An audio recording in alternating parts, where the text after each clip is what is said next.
الوقت. عندي جوج أسئلة تنوجههم للأستاذ باهي.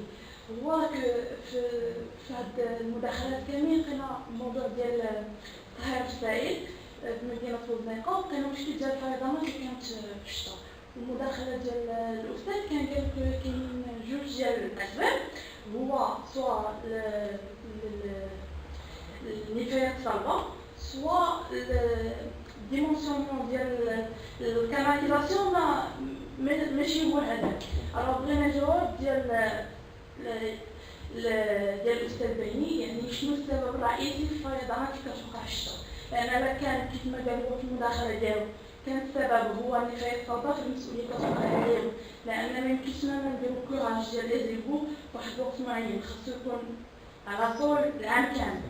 ثاني حاجه هو لا ستاسيون ديكوراسيون، بزاف الناس يقولوا بانها تقدر تكون ما خداماش، لي بابيات بزاف ديال الحوايج.